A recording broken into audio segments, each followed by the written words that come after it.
আপকি আদালতে কংগ্রেস নেতা জ্যোতিরাদিত্য সিন্ধিয়ার বিরুদ্ধে অভিযোগ হলো যে তিনি জনগণের থেকে অনেকটাই দূরে সরে গেছেন। আজকাল মোবাইল ফোনগুলোতে নানা রকম মেসেজ আসছে, আর সেগুলোতে লেখা থাকে সিলিন্ডার সস্তা হয়ে গেছে 103 টাকা, চিনি 39 টাকা থেকে 29 হয়ে গেছে, চাল 105 থেকে 65 টাকা হয়ে গেছে, পেট্রোল 83 টাকা ছিল 68 হয়ে গেছে।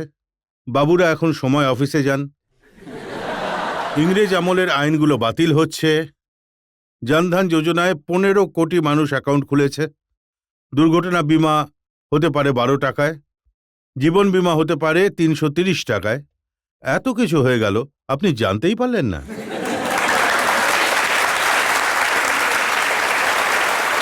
আপনি টমেটোর দাম জিজ্ঞেস করুন, আপনি পেঁয়াজের দাম জিজ্ঞেস করুন গ্রামীণ অঞ্চলে, আপনি আজ পেট্রোল ডিজেলের কথা বলুন, যে আন্তর্জাতিক বাজারে আজ 60% দাম কমেছে, যেখানে জাতীয় স্তরে 3% বা 4%ও দাম কমানো হয়নি।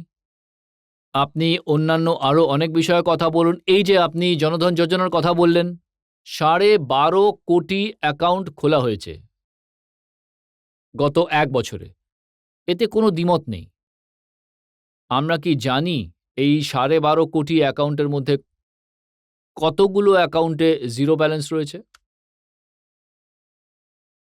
75% অর্থাৎ 8.5 কোটি অ্যাকাউন্টে জিরো ব্যালেন্স রয়েছে। কেন? কারণ সবাই জনধন যোজনার অ্যাকাউন্ট খুলেছিল এই জন্য, কারণ বিজেপি বলেছিল আমরা সরকারে এলে 15 লাখ টাকা করে কালো টাকা সবার অ্যাকাউন্টে দেব।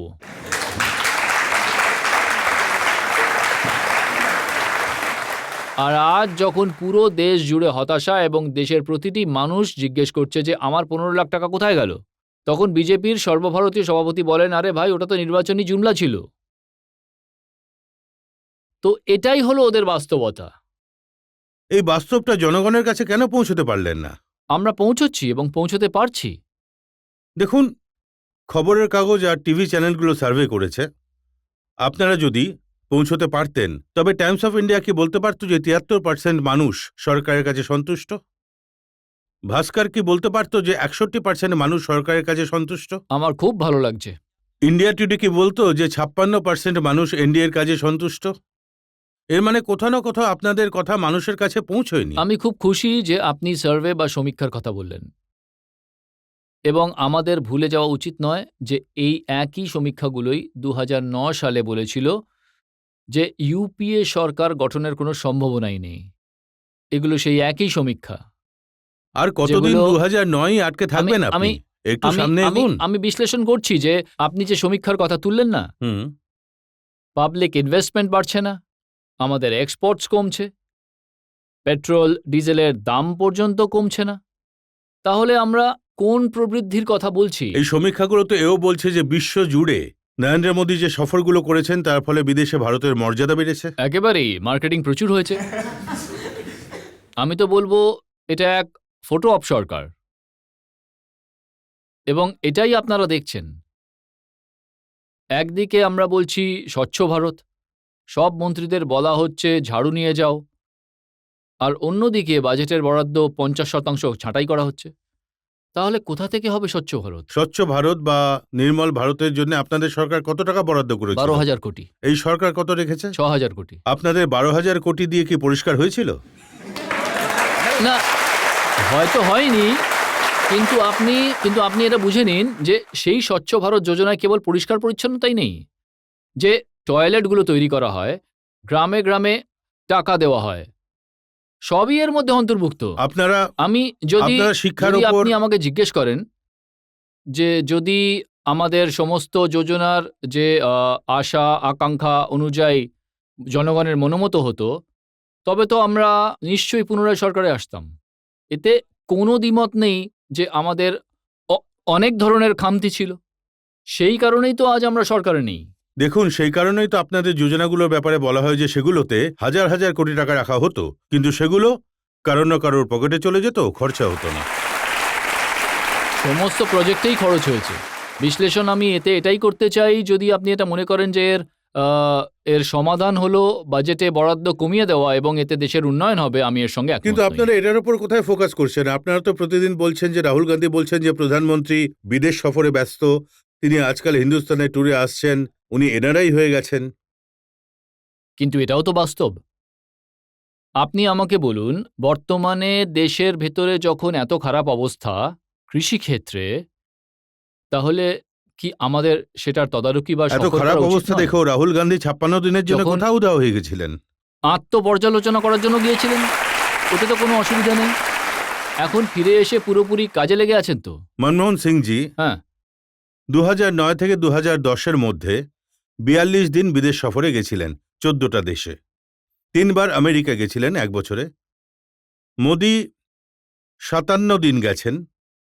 তুলনা করলে দেখা যাবে মাত্র 15 দিন বেশি গেছেন। তখন মনমোহন সিংকে কেন জিজ্ঞেস করেননি যে কেন আপনি বিদেশে ঘুরে বেড়াচ্ছেন, এখানে কৃষক সমস্যায় রয়েছে, আত্মহত্যা করছে, যাবেন না? তো প্রশ্ন হলো এই যে সেই সময়ে দেশের অভ্যন্তরীণ বিষয়ের সঙ্গে কোনো আপোষ করা হয়নি। আমাদের প্রধানমন্ত্রী দেশের অভ্যন্তরীণ বিষয়েও পুরোপুরি নিয়োজিত ছিলেন। তা সেটা সফরের কথাই হোক বা অর্থ দেওয়ার কথাই হোক কিংবা ক্ষতিপূরণের টাকা দেওয়ার কথাই হোক। যেমন উদাহরণস্বরূপ আমার রাজ্যে দুবার শিলাবৃষ্টি বা অতিবৃষ্টি হয়েছিল। আমরা ডেলিগেশন নিয়ে গিয়েছিলাম। একবার কেন্দ্র সরকার থেকে 1000 কোটি টাকা দেওয়া হয়েছিল, আর একবার 800 কোটি টাকা দেওয়া হয়েছিল কৃষকদের জন্য। এখন সেটা অন্য কথা যে কৃষকদের হাতে তার রাজ্য সরকারের মাধ্যমে পৌঁছয়নি, ওটা আলাদা বিষয়। কিন্তু টাকা তো কেন্দ্র সরকারই দিয়েছিল। সুতরাং যে প্রয়োজনীয়তাটা ছিল সেই সময় যে কোনো সেকশনে যেখানেই কোনো পীড়িত ব্যক্তি ছিলেন, সেখানে আমাদের প্রধানমন্ত্রী পুরোপুরি আত্মপর্যালোচনা করে সিদ্ধান্ত নিয়েছিলেন। এমন একটা উদাহরণ দিন যখন প্রধানমন্ত্রী মনমোহন সিং কোনো কৃষকের বাড়ি গিয়েছিলেন যার বাড়ি ধ্বংস হয়ে গেছে। তিনি বহুবার সফর করেছেন, অনেক জায়গায় গিয়েছেন। কোনো একটা উদাহরণ মনে পুরো- আছে? পুরো সফর আমি করেছেন। তো রিসার্চ করেছি, একটা উদাহরণও পাইনি যখন শিলাবৃষ্টিতে কারোর ফসল নষ্ট হয়ে গেছিল আর তিনি- প্রধানমন্ত্রী মনমোহন সিংজি গিয়েছেন, সোনিয়া গান্ধীজি গিয়েছেন, কিছুদিন আগেও গিয়েছেন, না, এখন তো যাচ্ছেন, এখন তো যুগ তখনও গিয়েছেন, বদলেছে। তখনও গিয়েছেন, কিন্তু তখনও গিয়েছেন, যখন যখন এখনো যখন গেছেন, মনমোহন তখনও সিং- গিয়েছেন। কংগ্রেসের খারাপ দিন এই জন্য এসেছে কারণ এই যে রাজারা আছেন এরা প্রজাদের ছেড়ে দিয়েছেন, প্রজারা পেছনে চলে গেছে, এরা কোনো কৃষকের বাড়ি যাননি, তাই খারাপ দিন এসেছে। এরা যদি প্রজাদের সাথে থাকতেন তবে এদের ভালো দিন আসতো। আমি ওর অনুভূতির অত্যন্ত সম্মান করি এবং আমি নিজেই এই শোতে বলেছি যে নিশ্চয়ই আমাদের খামতি ছিল, সেই কারণেই আজ আমরা বিরোধী আসনে বসে রয়েছি এবং আমরা যদি এটাকে স্বীকার না করি তবে ক্ষতিটা আমাদেরই হবে। তাই আমি এই ইস্যু থেকে কখনো পালিয়ে যাচ্ছি না এবং আমি কখনো বলছি না যে আমাদের কোনো খামতি ছিলই না। যদি আমাদের খামতি না থাকতো তাহলে আমরা বিরোধী আসনে বসলাম কেন? সুতরাং আমাদের আত্মপর্যালোচনা করতে হবে। অরুণ জেটলিজি যখন এখানে এসেছিলেন তখন আমি জিজ্ঞেস করেছিলাম, সিন্ধিয়াজি বলেন যে এটা তো স্যুট বুটের সরকার। উনি বলেছিলেন আমাদের সরকার তো সুঝবুঝের সরকার, ওদের সরকার ছিল সুটকেসের সরকার। সুটবুটের সরকার নাকি সুটকেসের সরকার, কোনটি ভালো সরকার? আমি মনে করি যে না স্যুটবুটের সরকার আর না সুটকেসের সরকার। কিন্তু আমি তাহলে আসলে- কেন? আপনি প্রশ্ন জিজ্ঞেস ওনাকে করেছেন, বলতে আমাকে দিন। সুযোগ তো দিন বলার। আমি মনে করি যে জনহিতের সরকার, জনসেবার সরকার, উন্নয়নের সরকার এবং স্বচ্ছতার সরকার, যে কোনো দলই সরকারে বসুক না কেন, আমাদের এটা ভোলা উচিত নয় যে আমাদের সেখানে জনগণ বসিয়েছে সেবা করার জন্য, উন্নয়নের জন্য এবং প্রগতির জন্য। এই মানসিকতা যখন আমাদের মস্তিষ্কে থাকবে না, কিন্তু এই মানসিকতা আমাদের হৃদয়ে থাকবে, তখনই দেশের আসল উন্নয়ন এবং আসল প্রগতি হতে পারে।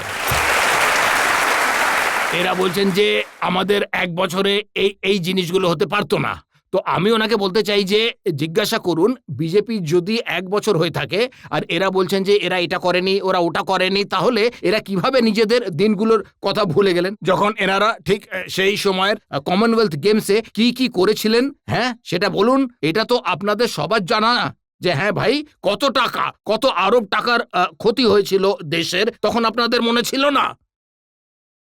আমি তো আপনাদের কাছে এটাই নিবেদন করতে চাই যে যে কোনো সরকারের মূল্যায়ন তখনই হয় যখন তাদের কথা ও কাজের মধ্যে পার্থক্য থাকে। এদের যদি বক্তব্য না থাকতো এই সমস্ত বিষয়ে, আমি আপনাকে আরও একটি উদাহরণ দিই। 1.5 বছর আগে যখন টাকার মান 63 টাকা ছিল, তখন এটা বলা হয়েছিল যে ইউপিএ সরকার নাকি টাকাকে ভেন্টিলেটরে শুইয়ে দিয়েছে, আর আমরা এলে আমরা এটাকে 48 টাকায় ফিরিয়ে আনবো। গত 3 মাসে এদেরই কমার্স মিনিস্টার নির্মলাজি বক্তব্য দিয়েছেন যে টাকার মান 64 টাকাতেই থাকা উচিত, তবেই আমাদের রপ্তানি ভায়াবল হবে। কেউ তা 64 টাকাতেই আছে।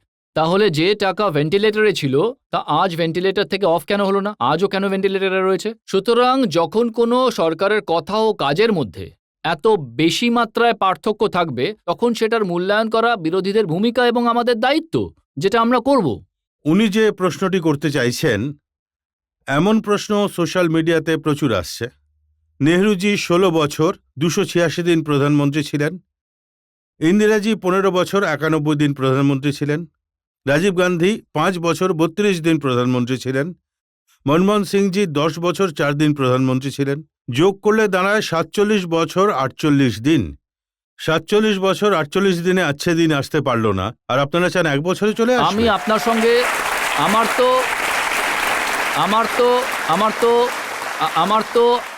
আমি দুটো কথা বলতে চাই। আমার তো আশ্চর্য লাগছে যদি আপনি বলেন যে 47 বছরে এই দেশে কোনো উন্নয়ন হয়নি, কোনো প্রগতি হয়নি। না, কেলেঙ্কারি আজ- তো হয়েছে। হ্যাঁ, অবশ্যই হয়েছে। দেখুন, মানুষ বলছে কেলেঙ্কারি বেশি দেখুন, হয়েছে, এক মিনিট, উন্নয়ন এক কম মিনিট, হয়েছে। রজতজি। অবশ্যই হয়েছে।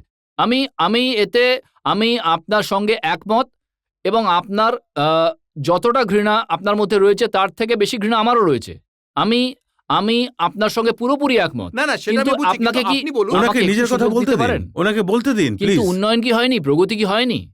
তার চেয়ে বেশি কেলেঙ্কারি হয়েছে। তো সেটার ভিত্তিতেই আপনি যদি চান যে যদি 47 বছরের যে পরিসংখ্যান আপনি দিলেন, আপনি কি চাইবেন যে 47 বছর এইভাবেই চলতে থাকুক প্রশ্ন না করে? গণতন্ত্রের সবথেকে গুরুত্বপূর্ণ বিষয় হলো প্রশ্ন করা। যখন মূল্যায়ন করা হবে, যখন কথা ও কাজের মধ্যে তফাৎ থাকবে, আর ওটাই আমাদের দায়িত্ব।